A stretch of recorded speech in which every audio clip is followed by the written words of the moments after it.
സംസ്ഥാനത്തെ തദ്ദേശ വാർഡുകളിൽ കഴിഞ്ഞ ദിവസങ്ങളിൽ നടന്ന ഉപതെരഞ്ഞെടുപ്പിൽ കോൺഗ്രസ് നേതൃത്വത്തിന് വൻ പരാജയമാണ് നേരിട്ടത്.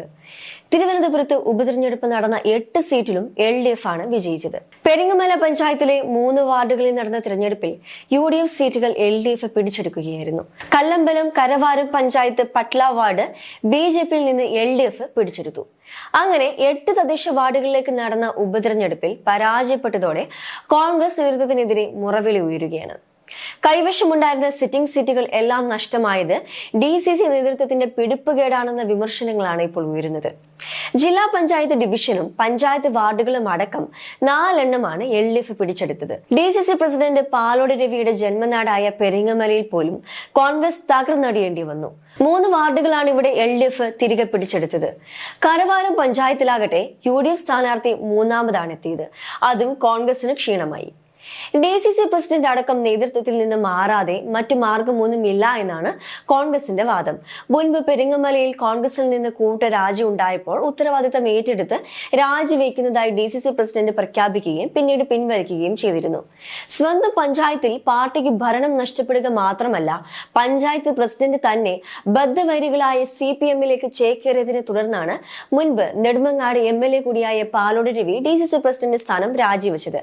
സംഭവത്തിന്റെ ധാർമ്മിക ഉത്തരവാദിത്തം ഏറ്റെടുത്തായിരുന്നു രാജി. പിന്നാലെ രാജി തള്ളി KPCC നേതൃത്വം രംഗത്തെത്തുകയും ചെയ്തു. അന്ന് അണികളുടെ കണ്ണിൽ പൊടിയിടാനുള്ള നാടകം മാത്രമാണ് പാലോട് രവി നടത്തിയതെന്നുള്ള വിമർശനങ്ങളാണ് ഉയർന്നത്. അതിനി നടക്കില്ല എന്നാണ് കോൺഗ്രസ് ക്യാമ്പിലെ പൊതുവെയുള്ള സംസാരം. പാലോട് രവിയും അദ്ദേഹത്തിന് ഒപ്പം നിൽക്കുന്ന ഒരു വിഭാഗം നേതാക്കളുമാണ് ജില്ലയിലെ കോൺഗ്രസിനെ നിയന്ത്രിക്കുന്നത്. ഇവർക്കെതിരെ പലതവണ പരാതികൾ പല ഭാഗത്തു നിന്നും ഉയർന്നിരുന്നു. എന്നാൽ പരാതി ഉയർന്നിട്ടും നടപടിയെടുക്കാൻ നേതൃത്വം തയ്യാറാകാഞ്ഞതാണ് തോൽവികളിൽ നിന്നും തോൽവിയിലേക്ക് കൂപ്പുകുത്താൻ കാരണമാകുന്നതെന്നാണ് വിമർശനം. ഉമ്മൻചാണ്ടി പക്ഷത്തെ വിശ്വസ്തനായ നേതാവ് പാലോട് രവി VD സതീശന്റെ നോമിനിയായാണ് DCC അധ്യക്ഷ പദവിയിലെത്തിയത്. നേതൃനിരയിൽ എത്തിയതിന് പിന്നാലെ പാലോട് രവി ഏകാധിപത്യ പ്രവണത കൈക്കൊള്ളുകയായിരുന്നെന്ന ആരോപണം ശക്തമായിരുന്നു. എന്നാൽ ലോക്സഭാ തെരഞ്ഞെടുപ്പിലേക്ക് കാര്യങ്ങൾ എത്തുമ്പോൾ തിരഞ്ഞെടുപ്പ് ഫലം അനുകൂലമാകാറുള്ളത് UDFനാണ്. നേരെ മറിച്ച് തദ്ദേശ തിരഞ്ഞെടുപ്പും നിയമസഭാ തിരഞ്ഞെടുപ്പും നേരിടുമ്പോൾ ഫലം അനുകൂലമാകാറുള്ളത് LDFനാണ്. ലോക്സഭാ തിരഞ്ഞെടുപ്പ് തോൽവിയിൽ നിന്നും പാഠം ഉൾക്കൊണ്ട് നിയമസഭാ തദ്ദേശ തിരഞ്ഞെടുപ്പുകളിലേക്കുള്ള തയ്യാറെടുപ്പുകൾ LDF നടത്താറുണ്ട്.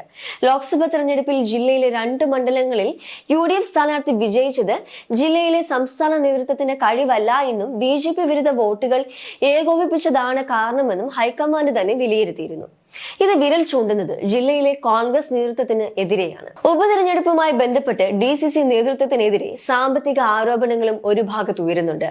വെള്ളനാട് ജില്ലാ പഞ്ചായത്ത് ഡിവിഷനിൽ മുതിർന്ന കോൺഗ്രസ് നേതാവ് VR പ്രതാപാണ് മത്സരിച്ചത്. 1 ലക്ഷം രൂപയാണ് DCC തിരഞ്ഞെടുപ്പ് പ്രവർത്തനത്തിനായി നൽകിയത്. എന്നാൽ ഉപതെരഞ്ഞെടുപ്പിന്റെ പേരിൽ DCC 30 ലക്ഷത്തിലധികം രൂപ പിരിച്ചെടുത്തു എന്നാണ് കോൺഗ്രസ് ക്യാമ്പിലെ സംസാരം. അതേസമയം ഈ പണം തിരഞ്ഞെടുപ്പിനായി ചിലവാക്കിയിട്ടുമില്ല.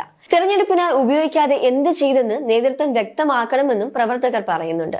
നിലവിൽ DCC പ്രസിഡന്റ് അടക്കം നേതൃത്വത്തിൽ നിന്ന് മാറണമെന്ന ആവശ്യം ഉയരുമ്പോൾ കഴിഞ്ഞ തവണത്തെ പോലെ വീണ്ടും ഒരു രാജിക്ക് DCC പ്രസിഡന്റ് മുതിരുമോ എന്നതാണ് ഇനി അറിയേണ്ടത്.